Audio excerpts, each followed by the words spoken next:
E agora, você acompanha pela Rádio Rio de Janeiro o programa Estudo das Obras de André Luiz. Vamos refletir sobre o livro Nosso Lar. Produção e apresentação, Tereza Cristina e Marco Antônio. Amigos ouvintes da Rádio Rio de Janeiro, novamente aqui na emissora da Fraternidade, para darmos continuidade ao estudo da vida no mundo espiritual através da obra Nosso Lar, ditada pelo espírito André Luiz e psicografada que foi pelo médium, pelo missionário da mediunidade, da caridade, Francisco Cândido Xavier. Olá, caros ouvintes da rádio. Vamos dar continuidade ao estudo. Nós estamos no capítulo 23, Saber Ouvir, o título do capítulo, de Nosso Lar, do livro Nosso Lar. No programa passado, nós falamos sobre a conversa do André Luiz com o Lísias, e o Lísias explicando para o André Luiz, a partir de um rádio, de um aparelho radiofônico que o André Luiz viu na sala de Dona Laura, Lísias vai começar a explicar para o André Luiz por que aquele aparelho não transmite notícias da Terra.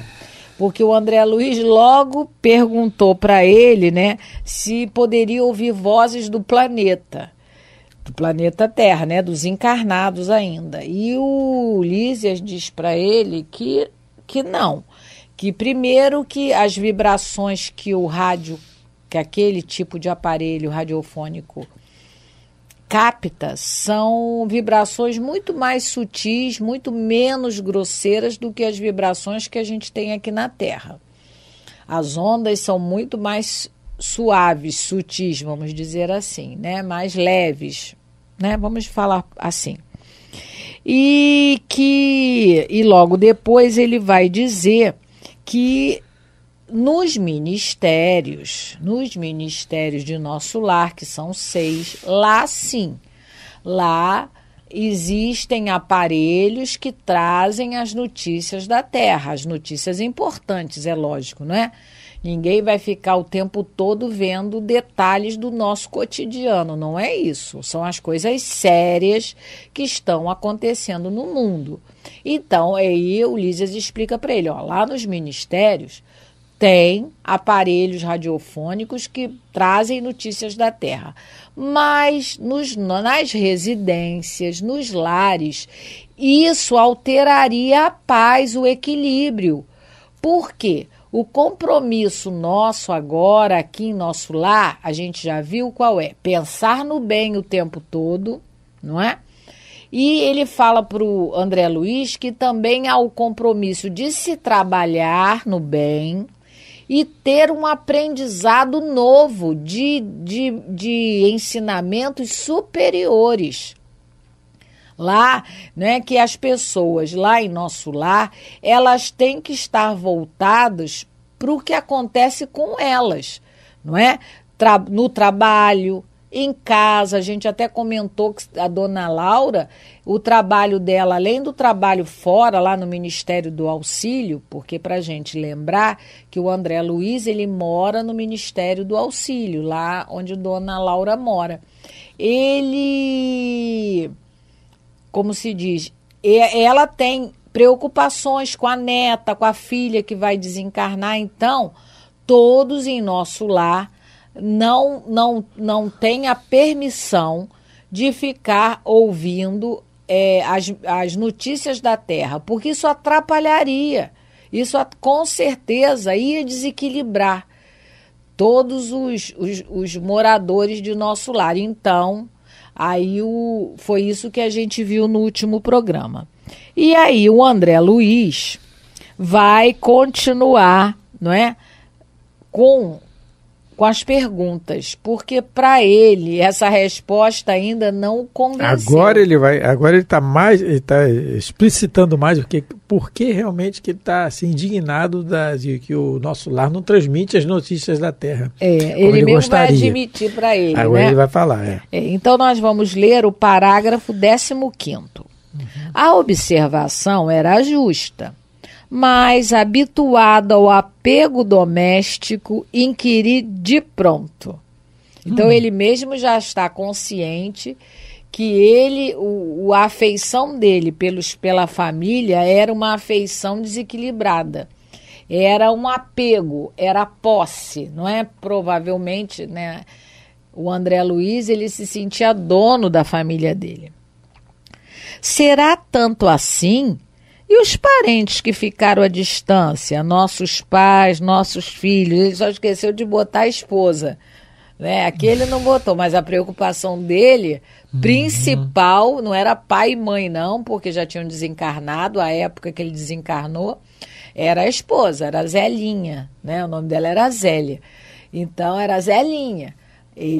Mas ele não colocou aqui não. Ele quer saber, e os parentes que ficaram, nossos pais, nossos filhos.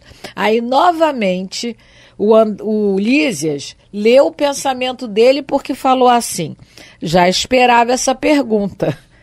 Nos circos, aí o Lísias vai dar uma explicação aqui muito interessante. Nos círculos terrestres, somos levados muitas vezes a viciar as situações. Então ele já está dizendo que o apego que nós sentimos às pessoas e às coisas é um vício, não é? É um vício de sentimento. Ele vai continuar a resposta. Que nós, como sempre, deturpamos aquilo que Deus nos concede, né? Assim, para o nosso gosto pessoal. É isso que ele está dizendo. Aí ele vai explicar melhor. Isso. Uma coisa que a gente, antes dessa explicação aqui, uma coisa que eu lembrei é que essa notícia que o Lísias está dizendo, que só os ministros veem o que acontece na Terra e com certeza não são esses fatozinhos do dia a dia, a gente pode entender que o espírito superior, ele não está focado só nos detalhes da nossa vida. Ele está focado no geral, realmente nas coisas sérias que acontecem no planeta, com as sociedades. Então, a gente tem que ter muito cuidado, muitas das vezes, com espíritos que querem ser gurus. E a gente também se vigiar, entendendo que um espírito superior, ele não está preocupado com o que a gente vai comer, com o que a gente vai vestir, porque senão a gente pode acabar tendo relacionamentos com espíritos inferiores, achando que são superiores. Com certeza. Isso aí pode confundir. São sim. esses gurus que aparecem. A pessoa não quer fazer mais nada se não conversar com o espírito ou se não conversar com o médium tal, para saber se pode sair de carro ou ficar com carro, se vai comprar uma bicicleta, ou se vai comprar uma moto, ou se vai comprar um carro. E esse tipo de preocupação, os espíritos superiores não estão interessados. Eles estão interessados no geral, nas coisas sérias que nos acontecem. Eles nos acompanham, sim, o tempo todo, mas eles não ficam preocupados com os detalhezinhos, não é isso que acontece, né? Porque eles estão mais preocupados com o nosso progresso moral, não com o nosso progresso material. Se eu vou comprar isso, eu vou comprar aquilo, se eu devo sair de casa, se eu tenho que tirar férias hoje ou amanhã, eles não estão preocupados, porque senão, se eles ficarem ocupados com esses detalhes, são eles que vão fazer o trabalho que nos compete. E só o amadurecimento intelecto-moral da criatura é que vai fazer com que ela evolua.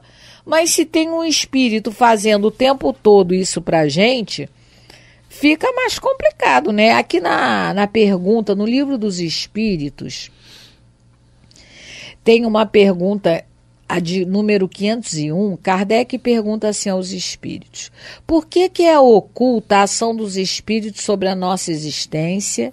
E por que, quando nos protegem, não fazem de modo ostensivo? assim, o tempo todo, aparecendo. Resposta: se vos fosse dado contar sempre com a ação deles, não obraríeis por vós mesmos, e o vosso espírito não progrediria. Foi isso que eu estava comentando. Ó. Os espíritos, na pergunta, repetindo, 501, eles vão falar isso para Kardec. Para que esse possa adiantar-se, precisa de experiência, adquirindo-a frequentemente à sua custa. É necessário que exercite as suas forças, sem o que seria como a criança, a que não se consentem que ainda ande sozinha. Então, veja, o André Luiz está dizendo para a gente que só os ministérios, só os espíritos superiores podem ter acesso a notícias da Terra e a coisas sérias, não é qualquer... Eles não vão ficar o tempo todo vendo os detalhes do nosso cotidiano. E aí, isso é uma meditação nossa na questão da gente ficar com o pé atrás quando um espírito se apresentar e quiser dar palpites em todos os detalhes da nossa vida. Porque o espírito superior não faz isso. Ele quer que a gente cresça pelas nossas próprias experiências, como na pergunta 501. E aí, então agora, né, foi só um parêntese aqui. Na medida aqui do nosso conhecimento, os espíritos orientam para procurar alguém, alguma coisa, alguma leitura. Parece que do nada surge uma ideia, é porque são intuições deles, na medida da bagagem que nós já temos, para que nós encontremos a solução dos nossos problemas, o caminho para solucionar nossos problemas, porque eles não solucionam nossos problemas, não. Eles nos dão o caminho. É isso que o Espiritismo também veio nos ensinar e provar. Por exemplo, quando Pôncio Pilatos pergunta a Jesus o que é a verdade, ele se cala. Como é que ele ia explicar? Ele não ia entender.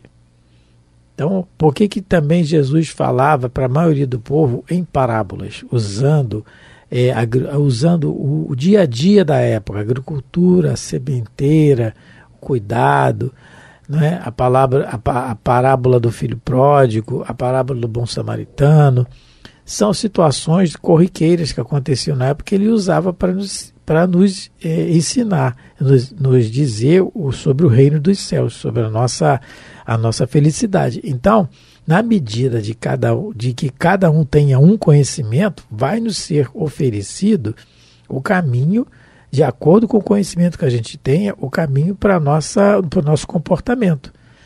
Então, é isso que a Teresa está falando, ele não vai nos particularizar a cada um de nós nos nossos problemas, nas nossas situações. Não, eles dão uma visão geral daquilo que nós temos condições já de fazer, porque tudo está no Evangelho, todas as respostas estão no Evangelho. Ler, todo mundo pode, quer dizer, quem sabe, ler, todo mundo pode ler. Agora, entender, cada um na sua capacidade já conquistada por si. No livro Obreiros da Vida Eterna, o espírito Asclépio, que está muito acima das noções de como nós entendemos de forma, onde ele habita, apesar de estar ligado à Terra ainda, o André Luiz se surpreende com tanta luz, livro Obreiros da Vida Eterna. O Visitante Sublime. Isso, o capítulo é o Visitante Sublime. Ele visita o nosso lar para fazer vamos dizer assim, ensinamentos, para fornecer ensinamentos. E dá apoio. Dá uma palestra, um apoio. E tem a oportunidade das pessoas selecionadas perguntarem a ele alguma coisa. Todas as perguntas que fazem a ele simplesmente abre um pergaminho, que é o Evangelho, e lê lá um trecho do Evangelho. É simplesmente isso. Meu Deus, é como se... Quando eu li a primeira vez, eu falei, poxa, não está falando novidade, só está dizendo o Evangelho. Mas aí quem está ouvindo tem a capacidade de entender de um jeito e o outro de outro, porque já atingiu um grau de entendimento maior, conquistado por ele mesmo. A conquista do entendimento é esforço pessoal de cada um. Não, e ele também leu o Evangelho, porque aqui na Terra não tem maior ensinamento do que o de nosso Senhor Jesus Cristo. A mensagem que ele trouxe, que experienciou em toda a sua passagem aqui no corpo. Porque nós estamos falando isso tudo, né? Porque ele fala assim, viciar as situações nos círculos terrestres. Todo mundo vicia. Mas, apesar... E olha só, o problema maior nosso, é sabermos, temos o conhecimento e mesmo assim continuarmos viciando. Isso vai nos ser cobrado, a consciência vai nos cobrar. Porque a consciência é o altar divino. Onde estão escritas as leis de Deus? Pergunta 621 do Livro dos Espíritos. Na consciência. Mas na consciência da Teresa tem uma determinada quantia de leis, de entendimento. Na minha tem outra, na do fulano tem outra, na do Eduardo tem outra, na da Miranda tem outra. Na do Chico, então, meu Deus do céu, entendimento que a gente nem imagina o que seja. Então, é o entendimento de cada um, adquirido pelo esforço pessoal de cada um. Então, o Ulisses agora vai continuar, já falou para ele, eu já esperava essa sua pergunta. Parágrafo 18. A hipertrofia do sentimento é mal comum de quase todos nós. Ele, coitado, é humilde, está se colocando também. Olha, a palavra hipertrofia quer dizer desenvolvimento ou crescimento excessivo, o nome disso. Né? Na medicina, na área médica se usa muito isso, hipertrofia, desenvolvimento ou crescimento excessivo do tecido, alguma coisa. Então a hipertrofia do sentimento é um crescimento excessivo do sentimento. Fora do normal. E aí nós vamos parar no egoísmo, daqui a pouco a gente, se der tempo, comenta. Então essa hipertrofia do sentimento, ele vai continuar. Somos, por lá, velhos prisioneiros da condição exclusivista. Então, o sentimento exclusivista qual é? É o ciúme exagerado, é o apego exagerado, é o controle exagerado que você quer ter das pessoas da sua família, porque aqui ele está falando na questão da família, né? Porque a pergunta é... E os parentes que ficaram, nossos pais, nossos filhos, a nossa família. Então, o Lísias está dizendo para ele que os problemas aqui na Terra já são muito complicados porque a gente ainda não sabe amar como Jesus amou. Porque um dia a gente vai aprender, sem exclusivismo. Jesus ama todo mundo igual. Tem uma música do Padre Zezinho, muito bonita, a letra, muito linda a música, muito bem inspirada. Amar como Jesus amou, sonhar como Jesus sonhou, pensar como Jesus pensou, viver como Jesus viveu, sentir como Jesus sentia, ouvir como Jesus ouvia. E ao chegar ao fim do dia, eu sei que eu dormiria muito mais feliz. É muito bonita essa música. Porque para nós é assim, linda. É meu marido, meu filho, minha esposa, minha casa, é tudo meu. Quando Jesus... E a gente não vai levar nada quando desencarnar, ele fala aqui do exclusivismo, é o meu, né, Tereza? É o meu. Porque a Tereza falou do ciúme excessivo. O ciúme já está errado. O excessivo, então, é o desequilíbrio total. Porque nada... olha, é fácil falar. Nós estamos falando aqui... Mas o primeiro ouvido é o nosso aqui, ouvir. Mas tá mais perto da boca. Nós estamos bem longe desse equilíbrio aí, tá? Mas muito bem, por isso que a gente tem que falar. Porque um dia a gente acaba fazendo. Porque aos pés da cruz, quando Maria chora aos pés da cruz, e ao lado dela está João, dos discípulos, foi o único que não fugiu ali na hora. O Marco Aurélio da nossa casa brinca que ele era criança, mas não, ele é mais... Brinca na brincadeira, né? Mas era o espírito diferenciado dali. Tanto que foi o único que morreu de idade, de velho, ele não morreu de martírio. Mas, então ele está ali aos pés da cruz com Maria chorando, e Maria fala, meu filho, o que te fizeram os homens? Aí ele olha para Maria e fala, mulher, eis aí teu filho, falando para João, filho, eis aí tua mãe. Dizendo o seguinte, não está dizendo que não é mais mãe dele, não é isso, né? Falando que no futuro do entendimento nós vamos olhar todos como irmãos, como ele olha. Sim. Não é? Então, esse exclusivismo aqui que ele está dizendo. E quando o Marco falou que a gente vai falando para se acostumar a essa ideia nova, ontem mesmo na nossa casa espírita a gente estudou uma passagem, associação, está no livro Pensamento e Vida. E o Emmanuel coloca lá no texto, nesse texto de associação, que todos nós, quando pensamos, nos associamos a alguém, nós acabamos emitindo e recebendo pensamentos iguais. Ele coloca lá no texto que quando a gente comenta muito um defeito dos outros, no final de muito tempo, a gente pode fazer o mesmo erro que a gente tanto comenta, que de tanto comentar, aquilo se impregna na gente como um verdadeiro alimento. Mas o contrário também é verdadeiro. De tanto a gente ler o que é para fazer, não é? Da gente... porque ele lá coloca, quando você comenta o defeito do outro, você acaba se impregnando daquele pensamento, daquela ação, daquela atitude, você fica só pensando naquilo, daqui a pouco você está reproduzindo.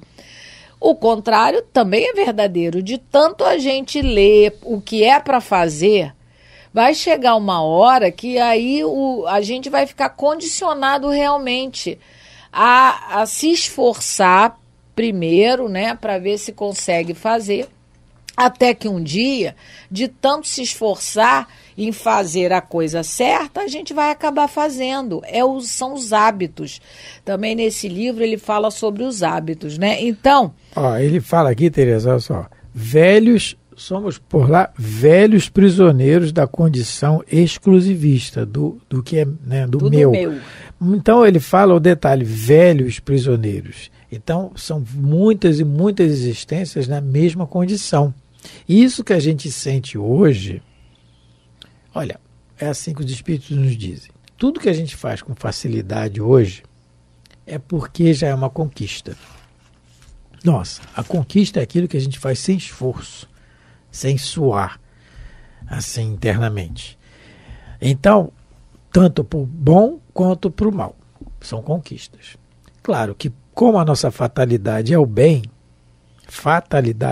Deus nos criou para isso. Então, o que nós temos de conquistas para o lado errado, nós temos que nos alijar disso. Então, quando a gente sente um pouquinho de ciúme, porque eu tenho uma lá em casa tem minha mãe, né? Minha mãe posso falar, não tem problema. Eu não tenho ciúme do seu pai, eu tenho zelo. Ela muda. Ela fez, olha, foi muito interessante. Eu não tenho ciúme, nunca tive. Falou isso na frente de todo mundo. Então, porque ela falou na reunião pública, então eu posso falar, e a minha mãe posso falar, não tem problema. Então ela fala assim, eu tenho ciúme, não tenho ciúme do seu pai, eu tenho zelo. Ela só muda, mas somos nós. Às vezes muda a palavra, quer mudar o pensamento para dizer que a gente está certo. E não é assim.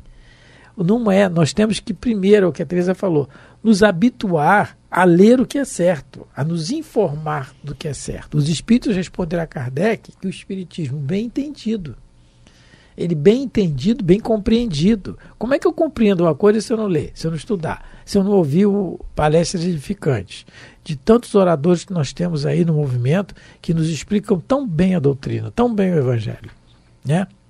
São verdadeiros missionários aí dos bons espíritos de Jesus para nos orientar na ideia correta. Então, ele diz aqui que somos aqui na Terra, ele fala por lá porque aqui na Terra, velhos prisioneiros na condição de exclusivista. E não nos iludamos que no plano espiritual também, é porque temporariamente estão numa colônia que preserva, aprimora pelo equilíbrio dos seus habitantes, mas eles vão encarnar. Sim. E a evolução real é no corpo. E aí é o que os espíritos dizem, que nós somos os campeões da promessa. Porque lá, dentro de uma situação de equilíbrio, tudo, nós vamos prometer tudo. Mas chega aqui, não. E aí a gente fala aquela velha frase, ouve falar, eu não pedi isso. Não pediu. Eu não pedi para nascer assim, realmente não pediu. Eu não pedi para vir nessa família, realmente não pediu. Implorou muitas vezes. Porque é nessas condições que eles nos apresentam um futuro melhor. Mas tem que passar por isso. Então deixa eu lá. São só tantos anos, algumas dezenas de anos. Mas para nós, né, é complicado. Então por isso que ele fala velhos prisioneiros nessa condição, porque é muito tempo já nessas condições. Estamos chegando ao fim do nosso programa. O assunto é vasto. No próximo programa vamos dar continuidade a esse assunto, né? Essa resposta do Ulisses é muito interessante. Um grande abraço a todos, muita paz, fiquem com Deus. Muito obrigado pela paciência, pelo carinho. Fiquem com Deus. A Rádio Rio de Janeiro apresentou o programa Estudo das Obras de André Luiz. Produção e apresentação, Tereza Cristina e Marco Antônio.